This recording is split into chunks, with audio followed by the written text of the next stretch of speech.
شروع کرتی ہوں اللہ کے نام سے جو بے انتہا مہربان نہایت رحم فرمانے والا ہے۔ علم کیا نہیں، نشرح ہم نے کھول دیا، لکا آپ کے لیے، صدرک سینہ آپ کا، ووضعنا اور اتار دیا ہم نے، عنکا آپ سے، وزرک بوجھ آپ کا، الذی وہ جس نے، انقض توڑ دی تھی، ظہرک کمر آپ کی، ورفعنا اور بلند کیا ہم نے، لکا آپ کے لیے، ذکرک ذکر آپ کا، فإن پس یقیناً، مع ساتھ، العسری تنگی کے، یسرا آسانی ہے، ان یقیناً، مع ساتھ، العسری تنگی کے، یسرا آسانی ہے، فإذا پس جب، فرغتا فارغ ہو جائیں آپ، فانصب تو محنت کیجئے، وإلی ربک اور طرف اپنے رب کے، فرغب پس رغبت کیجئے۔ سورۃ الانشراح، جس کا ایک نام سورۃ الشرح بھی ہے اور سورۃ الم نشرح بھی، یہ تین نام عام طور پر آپ کو مختلف مصاحف میں لکھے ہوئے ملیں گے۔ تینوں میں معنی ایک ہی ہے، مکی سورت ہے، پچھلی سورت کا تتمہ ہے یعنی کمپلیشن ہے۔ بعض کے خیال میں یہ دونوں ایک ہی سورت ہے، لیکن حقیقت یہ ہے کہ دونوں الگ الگ صورتیں ہیں، سورۃ الضحیٰ اور سورۃ الم نشرح۔ سورۃ الضحیٰ میں بھی رسول اللہ صلی اللہ علیہ وسلم پر اللہ سبحانہ تعالیٰ کے انعامات کا ذکر ہے، اور اس سورت میں بھی آپ صلی اللہ علیہ وسلم پر اللہ سبحانہ تعالیٰ نے جو انعامات کیے، احسانات کیے، ان کا ذکر ہے۔ سورۃ الضحیٰ میں حسی انعامات، ظاہری انعامات، نظر آنے والی چیزیں، ان کا ذکر ہے، اور سورۃ الشرح میں معنوی یا نظر نہ آنے والے لیکن حقیقت میں جو اللہ سبحانہ تعالیٰ کے انعامات ہیں، جن کا ذکر آگے آئے گا آج، ان کا ذکر ہے۔ حقیقت یہ ہے کہ کوئی بھی نعمت کسی کو بھی جب ملتی ہے تو اس پر لازم ہوتا ہے کہ وہ اس کا شکر ادا کرے۔ سورۃ الضحیٰ کے آخر میں آپ صلی اللہ علیہ وسلم کو بتا دیا گیا کہ آپ شکر ادا کرنے کے لیے کیا کیا کریں۔ کیا بتایا گیا؟ فَأَمَّا الْيَتِيمَ فَلَا تَقْهَرْ وَأَمَّا السَّائِلَ فَلَا تَنْهَرْ وَأَمَّا بِنِعْمَةِ رَبِّكَ فَحَدِّثْ، کہ جس طرح آپ پر احسانات ہوئے ہیں کہ اللہ تعالیٰ نے آپ کو یتیمی کی حالت میں بہترین ٹھکانہ عطا کیا اور بہترین آپ کو علم عطا کیا، نبوت عطا کی، تو اسی طرح آپ بھی یتیم کے ساتھ احسان کریں، اور جو سوالی کوئی آئے، علم کا سوالی یا مال کا سوالی، اس کے ساتھ نرمی کا سلوک کریں، اس کو ڈانٹے نہیں۔ یعنی آپ صلی اللہ علیہ وسلم کو دی جانے والی نعمتوں اور احسانات کا شکر ادا کرنے کا طریقہ بتایا جا رہا ہے، جیسی نعمتیں ویسا ہی شکر، اسی کی قسم کا شکر۔ اور اس صورت میں بھی ہم دیکھتے ہیں کہ جن احسانات کا ذکر ہے، بعد میں اسی طرح کے شکر ادا کرنے کی بات ہے۔ اور یہاں چونکہ مانوی نعمتیں ہیں، جیسے وحی الہی ہے، اور اللہ سبحانہ تعالیٰ نے آپ کے لیے جو آسانیاں کی اور آپ کا ذکر خیر جو بلند کیا، تو اس پر آپ کو حکم دیا جا رہا ہے کہ آپ اپنے رب کی طرف توجہ کیجئے، اس کی عبادت کیجئے، جب فارغ ہو جائیں تو بھی اپنے رب کی طرف رغبت کیجئے۔ انسان جب کسی بھی نعمت کا شکر ادا کرتا ہے تو اللہ تعالیٰ کا وعدہ ہے کہ وہ اس نعمت کو بڑھا دیتا ہے اور زیادہ عطا کرتا ہے۔ ہمیں بھی اللہ تعالیٰ نے مختلف طرح کی نعمتیں اور ٹیلنٹس دے رکھے ہیں۔ بعض اوقات ہم اپنے ان ٹیلنٹس کو فل کیپیسٹی میں استعمال نہیں کرتے، نتیجہ کیا ہوتا ہے؟ ہماری صلاحیتوں کو زنگ لگ جاتا ہے۔ لیکن جتنا زیادہ ہم ان کو استعمال کرنے لگتے ہیں، جتنا زیادہ ہم ان کو دینے لگتے ہیں، اور خاص طور پر اگر کوئی شخص دین کی دعوت دینے والا ہو یا تعلیم دینے والا ہو، تو ایک استاد یا ایک داعی جتنا زیادہ اپنے مدعو کے ساتھ یا اپنے طالب علم کے ساتھ، اسٹوڈنٹ کے ساتھ محنت کرتا ہے، اس کے لیے قربانی کرتا ہے، اس کو سکھانے کی اور اس کو دینے کی کوشش کرتا ہے، تو اس کا علم اور تجربہ اتنا زیادہ بڑھتا چلا جاتا ہے۔ نہ صرف یہ کہ علم اور تجربہ بڑھتا ہے، بلکہ شاگردوں کے دل میں اس کے لیے محبت اور اس کے لیے رسپیکٹ اور اس کی قدر کا جذبہ بھی اسی طرح بڑھتا ہے۔ ہم سب بھی اپنے اپنے وقت میں طالب علم رہے، اور ہم سب جانتے ہیں کہ کس استاد کا ہماری نظر میں کیا مقام تھا، آج تک ہمیں یاد ہے۔ تو اسی طرح ہمارے شاگردوں کی نظر میں بھی ہر استاد کا اپنا اپنا ایک مقام ہے، اور کس کا مقام اور درجہ اور عزت اور محبت اور قدر زیادہ ہوتی ہے؟ جو اپنے شاگردوں کے لیے جتنا زیادہ مخلص ہوتا ہے۔ وہ علم دینے کے کام کو یا نبوت کا کام کو پیشہ نہیں ہوتا، یہ ایک اللہ سبحانہ تعالیٰ کی نعمت کا، اللہ تعالیٰ کے اس احسان کا کہ اس نے ہمیں یہ سب کچھ عطا کیا، اس کا شکر ادا کرنا ہوتا ہے، اظہار نعمت کرنا ہوتا ہے، اس کو شیئر کرنا ہوتا ہے، دوسروں کے ساتھ بانٹنا ہوتا ہے. اور انسانوں کی تعلیم و تربیت اور انسانوں کو کچھ بنانا، یہ دنیا کا سب سے بڑا کام ہے. کیونکہ مادی چیزیں، پتھر توڑ کے گھر بنانا، کوٹ کے بجری سڑکیں بنانا، یہ بھی ایک کام ہے جو نظر آنے والی چیزیں ہیں، لیکن وہ تو ہمارے لیے مسخر ہیں، مطیع ہیں، فرما بردار ہیں. ہم جہاں چاہیں ان کو لگا دیں، جس طرح چاہیں ان کو رکھ دیں. لیکن انسان اتنی آسانی سے بات سننے والے نہیں ہوتے. ان کو مولڈ کرنا اور ان کو گھڑنا اور ان کو کچھ بنانا اور ان کو سنوارنا اور ان کو نکھارنا، جو نبی صلی اللہ علیہ وسلم کے فرائض منصبی میں سے تھا. اور یہی آپ کے بعد ہر استاد کی ذمہ داری ہے کہ وہ طالب علموں کو صرف انفارمیشن ٹرانسفر کرنے والا نہ ہو، بلکہ ان کے اندر کے پوٹینشل کو، ان کی صلاحیت کو، ان کے اندر پائی جانے والی مختلف جو قوتیں ہیں ان کو نکھارنے اور معاشرے کے لیے اور خود اس شخص کے لیے زیادہ سے زیادہ مفید بنانے والی. اور یہ کام والدین کے بعد استاد ہی کرتا ہے، اور یہ اس کی بہت بڑی ذمہ داری ہوتی. تو اس پس منظر کو سامنے رکھتے ہوئے ہم اس سورت کا انشاءاللہ مطالعہ کریں گے کہ ہمیں کیا کرنا ہے. سوال یہ پیدا ہوتا ہے کہ کیا یہ احکامات جو اس سورت کے اندر آئے ہیں صرف نبی صلی اللہ علیہ وسلم کے لیے خاص ہیں، یا اس کے بعد ان لوگوں کے لیے بھی جو آپ کے طریقے پر چلنے والے ہوں اور آپ ہی کے کام کو آگے لے کر بڑھنے والے ہوں. تو حقیقت یہ ہے کہ یہ سب کے لیے ہیں، آپ کے لیے خاص اور ہمارے لیے عمومی طور پر. تو آئیے دیکھتے ہیں سورت کو. اللہ سبحانہ وتعالیٰ فرماتے ہیں الم نشرح لک صدرک. الم کیا نہیں، سوالیہ انداز ہے اور یہ یقیناً کے معنوں میں ہے، قد کے معنوں میں. نشرح ہم نے کھول دیا.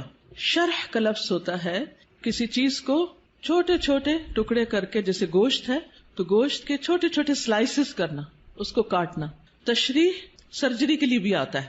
الم نشرح کیا ہم نے کھول نہیں دیا، لکا آپ کے لیے، آپ کی خاطر، کیا صدرک آپ کا سینہ. کیا ہم نے آپ کی خاطر، آپ کے لیے آپ کا سینہ کھول نہیں دیا، آپ کے دل کی تنگی کو دور نہیں کر دیا. اگر دیکھا جائے تو دنیا میں پائی جانے والی نعمتوں میں سے سب سے بڑی نعمت یہ ہے کہ انسان کو شرح صدر، سینے کی وسعت، دل کی وسعت، دل کا اطمینان نصیب ہو. ڈپریشن کیا ہے؟ دل کا گھٹنا، سینے کا تنگ ہونا، اندر کی تنگی، شح، بخل، انسان کے اندر کی ایسی کیفیات کہ نہ وہ اپنے سے راضی اور خوش اور نہ کسی اور سے.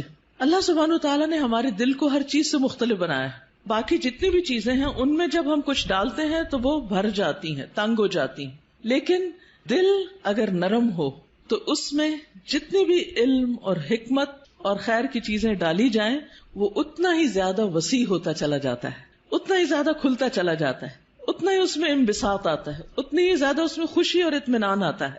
تو یہ ایک بہت بڑی نعمت ہے، اور یہ مانوی نعمت ہوتی ہے، ٹینجیبل نہیں ہوتی کہ آپ چھو کے دیکھ سکیں کہ کیا ہے. پچھلی صورت میں ٹینجیبل نعمتیں تھیں، لیکن یہاں مانوی نعمتوں کا ذکر ہے. الم نشرح لک صدرک کیا ہم نے آپ کے لیے آپ کا سینہ کھول نہیں دیا. جب سینہ کھلتا ہے تو مشکل سے مشکل، پیچیدہ سے پیچیدہ اور کمپلیکیٹڈ معاملات سمجھ میں آنے لگتے ہیں. انسان چیزوں کی تہ تک پہنچنے لگتا ہے، اس کو گہرائی نصیب ہوتی، اس میں وزڈم آتی ہے، اس میں ڈیپتھ آتی ہے، اور انسان دور تک سوچنے لگتا ہے. ابراہیم علیہ السلام کا ویژن آپ دیکھیں کہ انہوں نے نبی صلی اللہ علیہ وسلم کے بھیجے جانے کے لیے دعا کی تھی 2500 سال پہلے. وہ کیسے؟ ان کو یہ ضرورت کیوں محسوس ہو گئی، اور انہوں نے اپنی دعا میں یہ دعا کیوں شامل کی کہ اللہ ان کے اندر سے ایک شخص ایسا اٹھانا جو ان کی تعلیم و تربیت کرے. ہم ایسی بات کیوں نہیں سوچتے؟ ہمیں ایسے خواب کیوں نہیں نظر آتے؟ اس لیے کہ ہم صرف اپنی ہی ذات کے گرد گھومتے ہیں.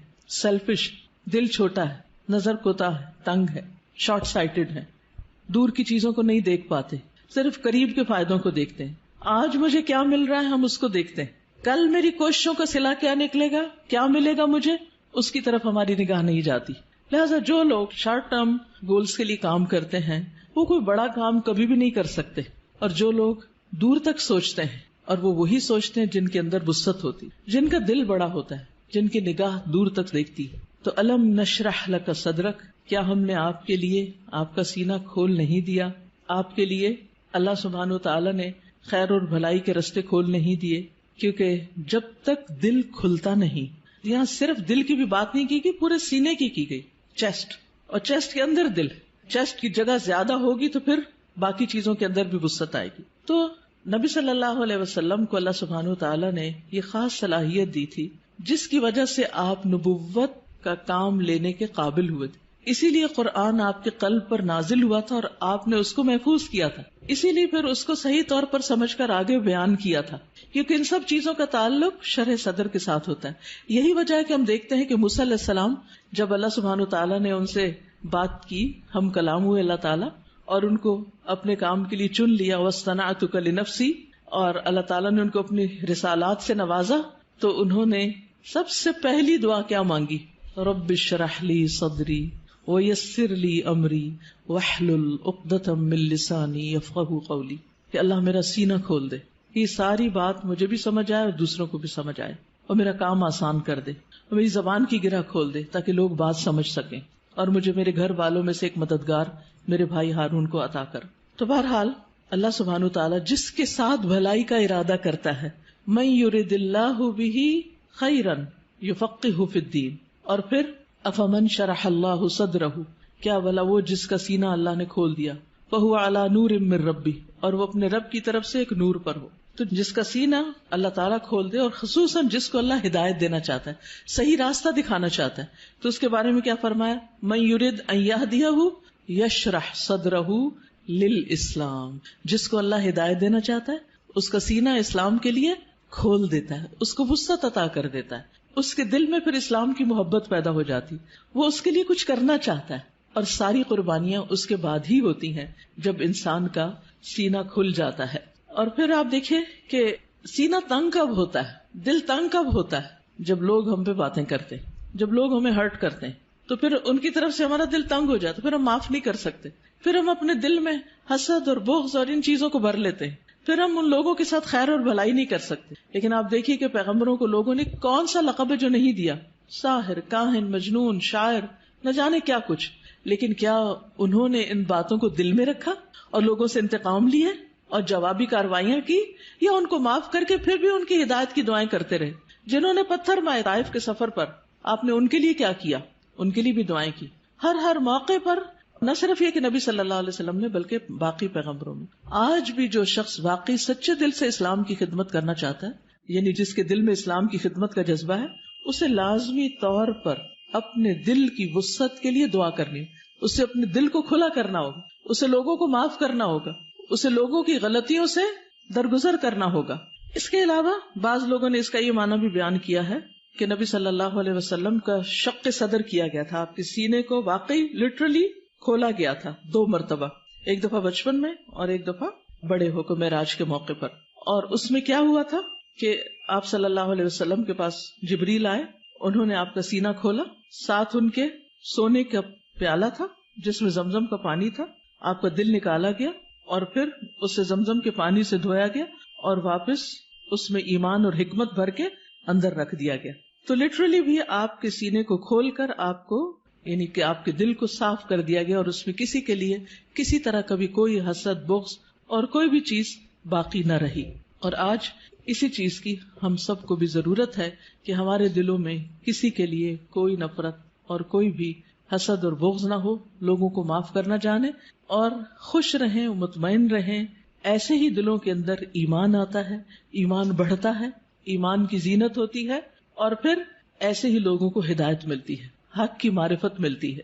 تو الم نشرح لک صدرک، جب سینہ کھلتا ہے تو انسان تقدیر پر بھی راضی ہو جاتا ہے. انسان چھوٹی چھوٹی باتوں کو لے کے بیٹھ نہیں جاتا، انسان اپنے وقت کو ضائع نہیں کرتا، انسان تقدیر پر راضی ہو جاتا ہے. انسان کا پھر عبادت میں دل لگتا ہے، عبادت کی طرف لپکتا ہے، عبادت کی طرف دوڑتا ہے. نماز پھر قرۃ عین لگتی ہے، آنکھوں کی ٹھنڈک لگتی، نماز پھر بوجھ نہیں لگتی. اللہ تعالیٰ کے کسی بھی حکم کو اپنانا مشکل نہیں لگتا، اور یہ صرف اس وقت ہوتا ہے جب انسان کا سینہ کھل جاتا ہے. الم نشرح لک صدرک، اور پھر کوئی بات سمجھنے میں رکاوٹ نہیں آتی. انسان بنا کہے دوسروں کی باتیں سمجھنے لگتا ہے، اسے دوسروں کی ضروریات نظر آنے لگتی ہیں، وہ دوسروں کی کیئر کرنے لگتا ہے. دوسری نعمت جس کا ذکر کیا گیا، وَوَضَعْنَا عَنْكَ وِزْرَكَ، اور ہم نے اٹھا دیا آپ سے، ہٹا دیا آپ سے، وزرک آپ کا بوجھ. وضع عن کا مطلب ہوتا ہے کسی چیز کو اٹھا لینا، اور وزر کہتے ہیں بھاری بوجھ کو. اور وزر قرآن مجید میں گناہ کے معنی میں بھی آتا ہے، ذنب کے معنی میں بھی. اب یہاں نبی صلی اللہ علیہ وسلم سے ان کے بوجھ ہٹا دیے گئے. اور یہاں پر آپ دیکھیں سورۃ الضحیٰ میں جو انداز تھا وہ کیا تھا کہ الم یجد کا یتیمن، سیکنڈ پرسن، الم یجد کا یتیمن، کیا اس نے آپ کو یتیم نہ پایا، فآوا ووجدک ضالا فہدی ووجدک عائلا فاغنی. لیکن یہاں زیادہ پرسنل انداز ہے، ووضعنا عنک وزرک، ہم نے آپ کا بھاری بوجھ آپ سے ہٹا دیا. اس بوجھ سے مراد کیا ہے؟ اس کے کئی معنی لیے گئے ہیں. نمبر ایک یہ کہ آپ کے دل پر نبوت سے پہلے جو ایک خاص بوجھ تھا، آپ کے ذہن میں کچھ سوالات تھے جن کا آپ جواب چاہتے تھے، آپ زندگی میں کچھ کرنا چاہتے تھے. آپ صلی اللہ علیہ وسلم اسی لیے شہر کو چھوڑ کر پہاڑ پر چلے جاتے، ہرا میں چلے جاتے تھے. تو جب اللہ سبحانہ وتعالیٰ نے آپ کو قرآن دیا، نبوت دی، تو آپ کے سوالوں کے جواب آپ کو ملنے لگے اور آپ کے بوجھ آپ سے دور ہو گئے. اسی طرح یہ معنی بھی کیا جاتا ہے کہ آپ صلی اللہ علیہ وسلم پر جو وحی کے نازل ہونے کے بعد ایک خاص کیفیت طاری ہو گئی تھی، آپ کے اندر ایک خوف کی کیفیت تھی. آپ واپس گئے اور آپ اپنی بیوی سے کہنے لگے کہ آپ مجھے کمبل اڑا دیں، چادر اڑا دیں. اور پھر حضرت خدیجہ جو تھی انہوں نے آپ کی کیئر کیا، آپ کا خیال رکھا. آپ کو اللہ تعالیٰ نے بہترین مددگار دیے.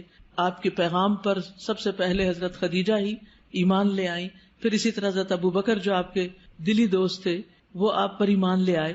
تو یہ جو وحی کی کیفیت تھی اور یہ جو فرشتے کو دیکھ کر آپ پر ایک خوف اور ایک بوجھ پڑ گیا اور آپ پر ایک پریشانی آ گئی، اور پھر کچھ عرصے کے لیے جیسے وحی کا سلسلہ منقطع بھی ہوا، اس میں بھی آپ پر پریشانی آئی. تو اللہ سبحانہ تعالیٰ نے وہ سارے بوجھ آپ سے ہٹا دیے، وہ پریشانیاں آپ کی دور کر دی. اسی طرح یہ معنی بھی کیا جاتا ہے کہ نبوت سے پہلے کے 40 سال جو آپ کے اللہ تعالیٰ کی عبادت میں نہیں گزرے تھے، جس کا آپ کو ملال تھا، تو وہ کیفیت بھی آپ سے دور کر دی گئی.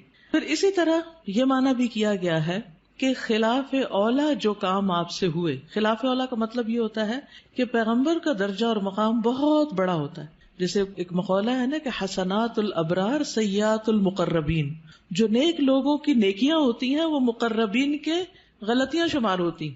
یعنی جو اللہ کے خاص اور مقرب بندے ہوتے ہیں ان کے لیے سٹینڈرڈ بہت ہائی ہے کہ ان کا اخلاق بھی عظیم ترین ہو اور ان سے چھوٹا سا بھی کوئی قصور، کوتاہی، کمی بیشی نہ ہو.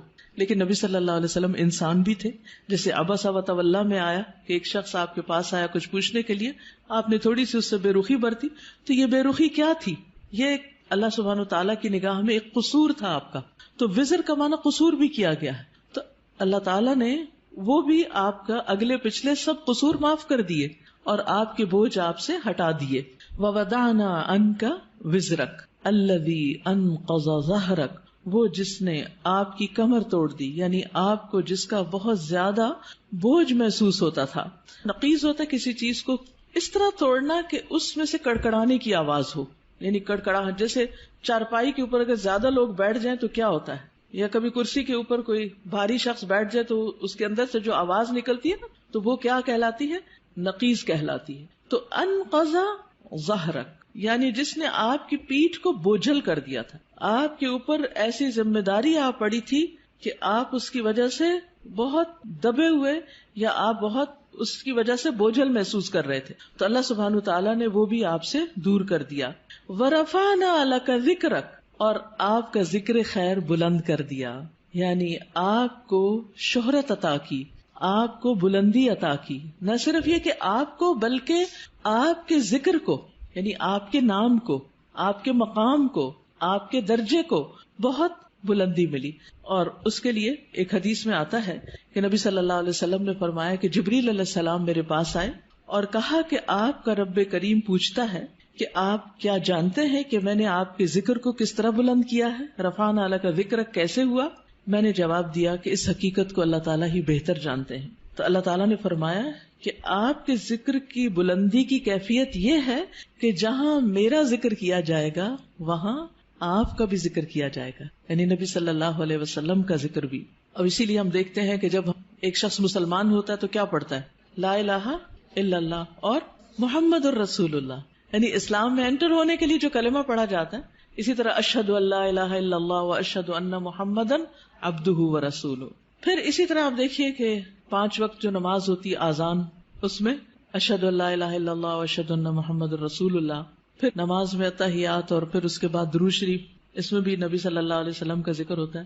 پھر اسی طرح جب بھی جہاں بھی جو بھی آپ کا نام لے ساتھ آپ کے اوپر درود و سلام بھیجے، پڑھنے والا بھی اور سننے والا بھی. یہ بھی آپ کے ذکر کی بلندی اور آپ کی قدردانی ہی کا ایک ذریعہ ہے. پھر اسی طرح اور کون سے مواقع جہاں آپ کا ذکر خیر بلند ہوتا ہے؟ یعنی آپ کی دنیا میں جتنے بھی چاہنے والے وہ دشمنوں کے پروپیگنڈے سے متاثر نہیں ہوتے. اب دیکھیے اس وقت کتنی ہی ایسی ویب سائٹس ہیں اور کتنے ہی ایسے فورمز ہیں کہ جہاں نبی صلی اللہ علیہ وسلم کے خلاف بہت عجیب و غریب قسم کی باتیں کی جاتی ہیں. ایک عام مسلمان بھی جب ان کو پڑھتا ہے تو وہ یقین نہیں کرتا یا ایک دم غصے میں بھی آ جاتا ہے اور اس کے دل میں آپ صلی اللہ علیہ وسلم کی محبت جاگ اٹھتی. اور جس محفل میں بھی اور جہاں بھی آپ کا ذکر کرتا ہے کوئی بھی مومن، وہ محبت سے، عقیدت سے اور احترام سے ہی آپ کا ذکر کرتا ہے. پھر اسی طرح آپ دیکھیے کہ دنیا میں شاید ہی کوئی ہو کہ جس کو آپ کے بارے میں علم نہ ہو، آپ کی خبر نہ ہو. اور کوئی بھی شخص، خواہ وہ یہودی ہو یا عیسائی ہو یا کوئی اور ہو، اس وقت تک مسلمان نہیں ہو سکتا جب تک کہ وہ آپ پر ایمان نہ لائے. آپ کی نبوت قیامت تک کے لیے ہے. آپ پر جو کتاب نازل ہوئی قرآن مجید وہ ہمیشہ کے لیے محفوظ ہے.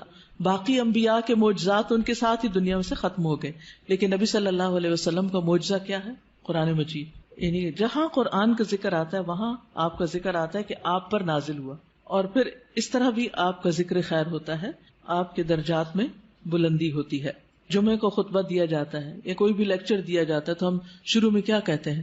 نحمدہ ونصلی، اللہ کی حمد و ثنا اور نبی صلی اللہ علیہ وسلم کا ذکر، آپ پر درود و سلام. آپ صلی اللہ علیہ وسلم کی باتیں جو ہیں ان کو جس طرح محفوظ کیا گیا اور اس کے لیے جو کوششیں ہوئی اور لاکھوں لوگوں نے اس میں جو محنتیں کی، وہ بھی آپ صلی اللہ علیہ وسلم کی شان کو بلند کرنے کا ذریعہ ہے. کیونکہ آپ کا کلام باقی لوگوں کے کلام سے بہت مختلف، یعنی آپ کی جو گفتگو تھی، آپ کی جو احادیث ہیں، اوتی تو جوامع الکلم، اور اسی طرح کچھ اور بھی خصوصیات، یعنی اس پر کتابیں بھی لکھی گئی ہیں کہ نبی صلی اللہ علیہ وسلم کے خاص خصائص کیا تھے جس کی وجہ سے آپ کا درجہ باقیوں کے مقابلے میں بلند ہے. وَرَفَعْنَا لَكَ ذِكْرَكَ، اب کرنا کیا چاہیے؟ فَإِنَّ مَعَ الْعُسْرِ يُسْرًا، آپ کو تسلی دی جا رہی کہ یقیناً تنگی کے ساتھ آسانی بھی ہے. تنگی کیا تھی؟ یعنی آپ صلی اللہ علیہ وسلم جب نبوت کا کام کرتے تھے، یعنی لوگوں کو اسلام کی طرف بلاتے تھے، تو لوگ آپ کی بات نہیں مانتے تھے. خصوصاً مکہ میں، یہ سورت مکی ہے، مکہ میں آپ کی بہت مخالفت ہوتی تھی. تو اس میں آپ دیکھیے کہ نبی صلی اللہ علیہ وسلم کو تسلی دی جا رہی ہے کہ عسر کے ساتھ یسر بھی ہے، ساتھ ہی ہے. یعنی جہاں تنگی ہے وہیں آسانی بھی ہے. یہ نہیں کہا کہ تنگی کے بعد آسانی ہے، بلکہ جہاں مشکل ہوگی وہاں آسانی بھی ہوگی. یعنی جب آپ لوگوں کو اسلام کی بات بتائیں گے تو کچھ لوگ انکار کریں گے، لیکن اس کے ساتھ ساتھ کچھ لوگ اس دعوت کو قبول بھی کریں گے. وہ آپ کے ساتھی بنتے چلے جائیں گے، آپ کے مددگار ہوں گے، آپ کے سپورٹرز ہوں گے، آپ کے ساتھ بڑے بڑے کام کریں گے مل کر. تو یہ آپ کے لیے آنکھوں کی ٹھنڈک ہوں گے، آپ کے لیے خوشی کا سبب ہوں گے. لیکن یہ خوشی کب نصیب ہو سکتی ہے؟ جب آگے بڑھ کر آپ ان کو اسلام کی طرف بلائیں گے اور ان کو دین کی تعلیم دیں گے. تو آپ دیکھیے کہ نبی صلی اللہ علیہ وسلم کے لیے بھی اس میں سبق ہے اور ہم سب کے لیے بھی. فَإِنَّ مَعَ الْعُسْرِ يُسْرًا، اور پھر إِنَّ مَعَ الْعُسْرِ يُسْرًا، تکرار ہے، یقیناً تنگی کے ساتھ آسانی. اس میں آپ دیکھیے دونوں لفظ جو ہیں ان میں ایک کے ساتھ ال آیا ہے اور ایک تنوین کے ساتھ آیا. ال جو ہے جب کسی لفظ پر آ جاتا ہے تو وہ لفظ کیا ہو جاتا ہے؟ خاص، پراپر ناؤن ہو جاتا ہے، یعنی کسی خاص چیز کی طرف اشارہ ہے. لہذا دونوں دفعہ العسر ہے، ان دونوں کا مطلب ایک ہی ہے. لیکن یسرا، یسر کیا ہے؟ یسرن اسم نکرہ، نکرہ میں کیا پایا جاتا ہے؟ میں کئی دن سے اب یہ لفظ دہرا رہی ہوں، کیا پایا جاتا ہے؟ تفخیم. تفخیم، تفخیم کیا ہوتا ہے؟ فخامہ کیا ہوتا ہے؟ کسی چیز کو بڑا کرنا. تو یسر کیا ہے؟ یسر زیادہ ہے، تنگی کا موقع کم ہے. آپ دیکھیے کہ عموماً کیا ہوتا ہے، کوئی بھی کسی بھی چیز میں جب ہم تنگ ہوتے ہیں یا مشکل وقت ہوتا ہے یا ہم بیمار ہوتے ہیں یا کچھ، تو وہ مواقع یا اوقات کم ہوتے ہیں، لیکن عام طور پر جو ایک طرح سے نارمل حالات ہیں وہ زیادہ ہوتے ہیں. کہیں چوٹ لگتی ہے، درد ہوتی ہے، کہ خون بہتا ہے، کچھ ہوتا ہے تو تھوڑی دیر کے لیے ہوتا ہے، پھر اس کے بعد آہستہ آہستہ ٹھیک ہو جاتا ہے، چلی جاتی ہے وہ تکلیف. تو فَإِنَّ مَعَ الْعُسْرِ يُسْرًا، إِنَّ مَعَ الْعُسْرِ يُسْرًا. اور اس میں آپ دیکھیے کہ درمیان والا جو عسر ہے اس کے دونوں طرف یسر کا لفظ ہے، تو اسی لیے کہا گیا کہ 2 یسر جہاں اکٹھے ہو جائے اسر ان پہ غالب نہیں آ سکتا. یعنی آسانیاں 2 ہیں، تنگی 1 ہے، تو 2 جو ہے وہ 1 پہ بھاری ہوں گے. تو تنگی سے آپ نہ گھبرائیں، مشکلات سے آپ نہ گھبرائیں. اور ویسے بھی اللہ سبحانہ وتعالی مشکلات کے بعد آسانی کرتے ہیں. سیجعل اللہ بعد عسر یسرا. لیکن یہ کب ہوگا؟ یہ آسانیاں کب ہوں گی؟ یہ آسانی اس وقت ہوگی جب آپ ایک کے بعد ایک کام کیے چلے جائیں گے، محنت کریں گے. جب تک انسان مشکل میں نہیں پڑتا آسانی نہیں ہوتی. اگر کوئی یہ کہے کہ آسانی کے ساتھ آسانی ہو جائے تو یہ فطرت کا قاعدہ ہی نہیں. مشکل کے ساتھ آسانی. لہذا جو شخص زندگی میں آسانی چاہتا ہے اسے کیا کرنا ہوگا؟ مشکلوں سے گزرنا ہوگا. جو مشکلوں سے گزرتے چلے جاتے ہیں وہ بہادر ہو جاتے ہیں. اگر آپ روز ایکسرسائز کرتے ہیں تو پھر ایک وقت آتا ہے کہ وہ ایکسرسائز بھی آپ کو نہیں تھکاتی اور بڑے سے بڑا بھاری کام وہ بھی آپ کو نہیں تھکاتا کیونکہ آپ کا اسٹیمنا بلڈ ہو چکا ہوتا. لیکن اگر آپ سستی کے مارے لیٹے رہیں، سوئے رہیں، کوئی کام نہ کرے تو کیا ہوگا؟ کیا ہوگا نتیجہ؟ آپ کچھ بھی زیادہ نہیں کر سکیں گے، کولیپس کر جائیں گے، آپ کے مسل ڈیڈ ہو جائیں گے، آپ کوئی بھاری کام نہیں کر سکیں گے. لیکن آپ دیکھیے کہ ایک شخص جس نے بچپن سے بہت مشکلات دیکھی ہوں، بڑے ہو کر اس کا حوصلہ اتنا بلند ہوتا ہے کہ بڑی بڑی باتیں اس کے نزدیک کچھ بھی نہیں ہوتی. وہ کہتے ہیں یہ بھی کوئی بات ہے. لیکن ایک شخص جس کی زندگی بہت آسانیوں میں گزری، اس نے کوئی تنگی کا وقت نہ دیکھا ہو، تو وہ چھوٹی سی مشکل سے بھی بہت زیادہ گھبرا جاتا ہے، اس کا مقابلہ نہیں کر سکتا. اسی طرح جو لوگ اپنا ذہن استعمال کرتے رہتے ہیں، اپنا دماغ استعمال کرتے رہتے ہیں، مثلا میتھمیٹکس ہے یا کوئی بھی سبجیکٹ ہے، آپ اس کو پڑھتے رہیں کرتے رہیں وہ اتنا آسان ہو جاتا ہے کہ پھر آپ کی ٹپس پر آ جاتا، اتنی ہی آپ کے اندر تیزی آ جاتی. لیکن اگر آپ کسی بھی سبجیکٹ کو پڑھنا ہی چھوڑ دیں، پڑھانا ہی چھوڑ دیں، چاہے آپ اس کے ماسٹر ہی کیوں نہ ہو، یا جس سبجیکٹ میں آپ نے ماسٹرز کیا ہو اس میں بھی آپ زیرو ہو جاتے ہیں، کچھ بھی یاد نہیں ہوتا کیونکہ آپ نے اس کو پڑھا نہیں، اس کے لیے تکلیف نہیں اٹھائی. جب اٹھا رہے تھے، جب آپ اسے بہت آگے تھے. تو کوئی بھی چیز زندگی میں تنگی کے ساتھ ہی آسانی کی طرف جاتی ہے، آسانی کے ساتھ آسانی نہیں. اور اس میں آپ دیکھیے کہ مثلا مختلف تکلیفیں انسان پر جب آتی، مثلا بیماری ایک تنگی کی حالت ہے، اس میں آسانی کیا ہوتی؟ کیا کیا آسانیاں ہو جاتی بیماری میں؟ نماز چھوٹی ہو جاتی ہے، لیٹ کے پڑھتے ہیں، تیمم کر لیتے ہیں. کتنے لوگ آپ کا خیال رکھتے ہیں، وہ جو آپ کو دنوں تک نہیں پوچھتے وہ آپ کا حال پوچھنے آ جاتے ہیں، آپ کی عادت کرنے آ جاتے ہیں، آپ سے ملاقات کرنے آ جاتے ہیں. اور کیا ہوتا ہے؟ دعائیں آپ کی بھی قبول ہوتی ہیں اور دوسرے آپ کے لیے دعائیں کرنے لگتے ہیں. وہ آپ کو جو دعا میں یاد نہیں تھے آپ ان کی دعاؤں میں آ جاتے ہیں اور اتنی زیادہ پھر دعائیں کرتے ہیں. بچہ بیمار ہو جائے تو ماں کی دعاؤں کا حال دیکھیں، ماں بیمار ہو جائے تو بچے کی دعاؤں کا حال دیکھیں. تو یہ ساری آسانیاں کس کے ساتھ ہیں؟ اس ایک بیماری کی مشکل کے ساتھ. ریسٹ بھی ملتا ہے انسان کو، ساری ذمہ داریاں کاموں کو انسان چھوڑ کے سویا رہتا ہے. جو عام طور پر آپ کو سونے کا وقت نہیں ملتا. جو نارمل روٹین میں آپ کام کاج کر رہے ہوتے ہیں وہ ثواب بھی آپ کو ساتھ ساتھ مل رہا ہوتا ہے. فَإِنَّ مَعَ الْعُسْرِ يُسْرًا، إِنَّ مَعَ الْعُسْرِ يُسْرًا. اب کرنے کا کام کیا ہے؟ یسر کب ہوگی؟ فَإِذَا فَرَغْتَ فَانْصَبْ. جب آپ فارغ ہوں تو کیا کریں؟ محنت کریں. یہ عجب کانسیپٹ ہے. ہم جب فارغ ہوتے ہیں، ٹرم ختم ہوتی ہے، سیشن ختم ہوتا ہے، تو پھر ہم ہالیڈیز کرتے ہیں، آرام کرتے ہیں، ریلیکس کرتے ہیں، کام کاج چھوڑ دیتے ہیں، سوئے رہتے ہیں. سنڈے کا دن کیسے گزارتے ہیں؟ کام کم کرتے ہیں. نبی صلی اللہ علیہ وسلم کو کیا حکم دیا گیا؟ فَإِذَا فَرَغْتَ فَانْصَبْ. جب آپ ایک کام سے فارغ ہو جائیں تو دوسرے میں آ جائیں. مثلا اگر آپ جہاد کے کام سے فارغ ہوئے، تعلیم کے کام سے فارغ ہوئے تو اللہ کے ذکر اور نماز اور تہجد کی طرف. آپ دیکھیے کہ سارا دن آپ کے کام ہوتے تھے اور پھر رات ہوتی تھی تو آپ عبادت میں کھڑے ہو جاتے تھے، لیکن اسی سے تو آپ کے درجے بلند ہوئے کہ آپ کو مقام محمود ملا. تو جو شخص محنت کرتا ہے اسی کو بلندیاں ملتی. اور یہی سبق ہم سب کے لیے ہے کہ کام کے بعد آرام نہیں، کام کے بعد کام اور پھر کام اور پھر کام. بس کام کی شکل بدل جائے گی، وہی ریلیکسیشن ہے. کیونکہ جب آپ ایک کام کر کر کے تھکتے ہیں نا تو دوسرا کام شروع کر دیتے ہیں، تو آپ کیا کرتے ہیں؟ اس پہلے کام کی تھکاوٹ سے نکل آتے ہیں اور دوسرے کام کی تھکاوٹ جب دوسرے سے تھکتے ہیں تو آپ پھر ایک اور کام شروع کر دیتے ہیں. تو وہ جو بدل بدل کے آپ کام کرتے رہتے ہیں اس میں آپ کے لیے آسانی ہو جاتی ہے. فن سب کا ایک مطلب نصب کرنا بھی ہوتا ہے. نصب کا مطلب گاڑنا بھی ہوتا ہے، یعنی جب آپ باقی کاموں سے فارغ ہو جائیں تو پھر اللہ کی عبادت کے لیے کھڑے ہو جائیں. آپ کتنا قیام کرتے تھے، کتنا کھڑے ہوتے تھے، پاؤں سوج جاتے تھے. جب آپ کو کہا گیا کہ آپ کے تو اگلے پچھلے سارے گناہ معاف ہو گئے ہیں تو آپ نے کیا فرمایا؟ افلا اکون عبدا شکورا، کیا میں اللہ کا شکر گزار بندہ نہ بنوں؟ ہم شکر کیسے ادا کرتے ہیں؟ صرف زبانی کلامی. کیا کسی نعمت کے ملنے پر ہم پہلے سے زیادہ اللہ کی طرف راغب ہوتے ہیں؟ کوئی بھی نعمت، دین کی، دنیا کی. اور فن سب اس محنت کو کہتے ہیں جو انسان کو تھکا دے، تھکا دینے والی محنت. فارغ ہوں تو تھکا دینے والی محنت کریں. اسی لیے آپ دیکھیں کہ ویسٹ میں کیا کانسیپٹ ہے، لوگ سارے دن کے کام کے بعد سیدھا کہاں جاتے ہیں؟ جم جاتے ہیں اور جم جا کے کیا کرتے ہیں؟ ورک آؤٹ کرتے ہیں، وہ پسینہ بہنے لگتا ہے. اور ہم کہاں جاتے ہیں؟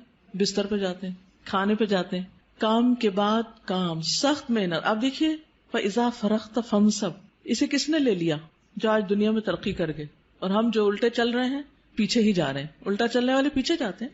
ہم نے اس قرآن کو سمجھا ہی نہیں اور اس کے مطابق عمل کیا ہی نہیں. وَإِلَىٰ رَبِّكَ فَارْغَب، صرف ورک آؤٹ کر کے تھکنا مراد نہیں ہے، بلکہ اپنے رب کی طرف رغبت کرنا ہے، اپنے رب کی طرف رجوع کی. آپ دیکھیے کہ انسان جس سے محبت کرتا ہے نا، تو جب انسان تھک جاتا ہے نا، تو پھر اس کا کیا دل چاہتا ہے؟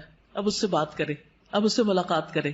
تو جو اللہ سے محبت کرتا ہے وہ دنیا کے کام کاج سے جب تھکتا ہے تو نماز کی طرف راغب ہوتا ہے تاکہ اللہ سے بات کرے، اللہ کا ذکر کرے، اللہ کو یاد کرے. نبی صلی اللہ علیہ وسلم نے حضرت فاطمہ کو کیا سکھایا تھا؟ سارے دن کے کام کار کر کے تھک جاتی تھی، خادم دیا یا کچھ اور؟ تسبیحات.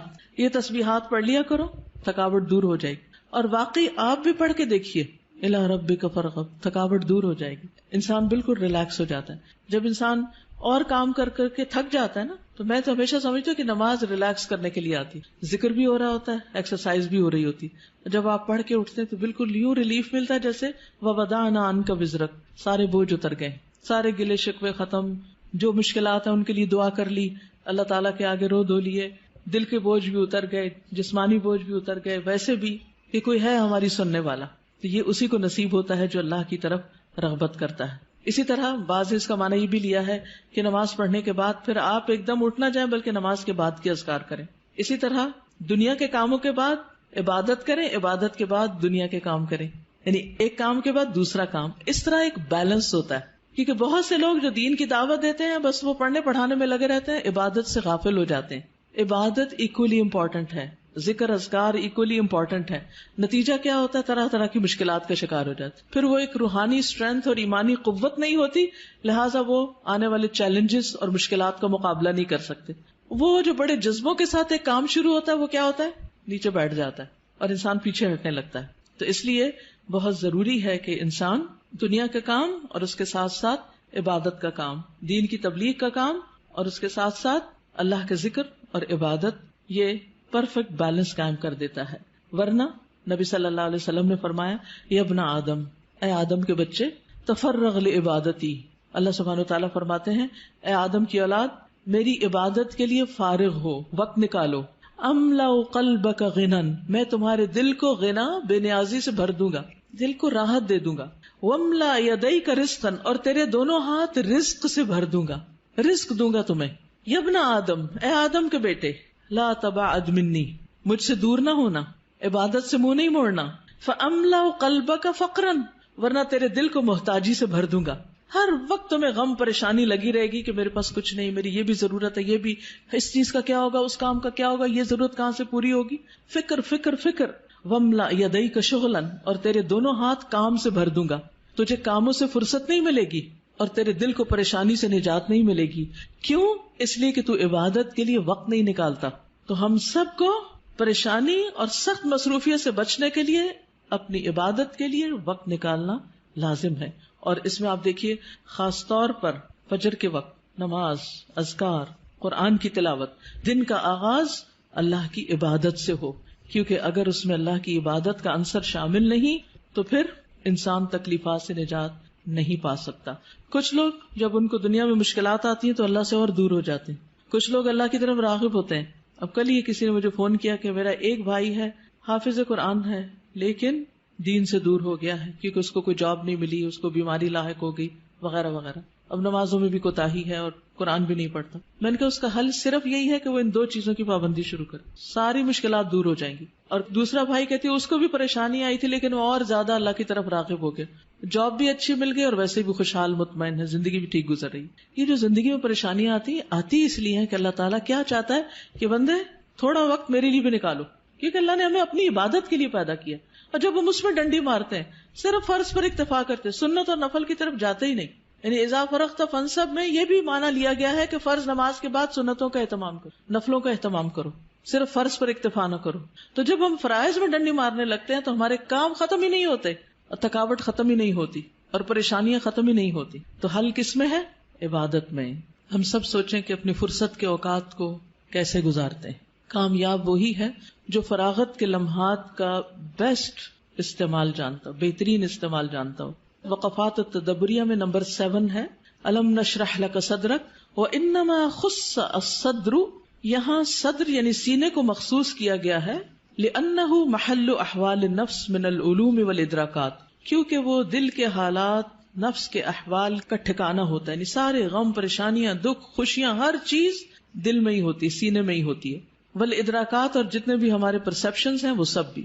والمراد، مراد کیا ہے؟ الامتنان علیہ صلی اللہ علیہ وسلم بفتح صدرہ وتوسیعہ. نبی صلی اللہ علیہ وسلم پر اللہ تعالیٰ کے احسان کا ذکر ہے، آپ کے سینے کے کھلنے اور اس کے وسیع ہونے، ایکسپینڈ ہونے کے بارے میں. حتی قام بما قام بہ من الدعوہ، اسی وجہ سے آپ دعوت کے کام کو اچھی طرح انجام دے سکے، اس کو قائم کر سکے. وقدر علی ما قدر علیہ، اور وہ قادر ہو سکے جس پر بھی وہ قادر ہوئے.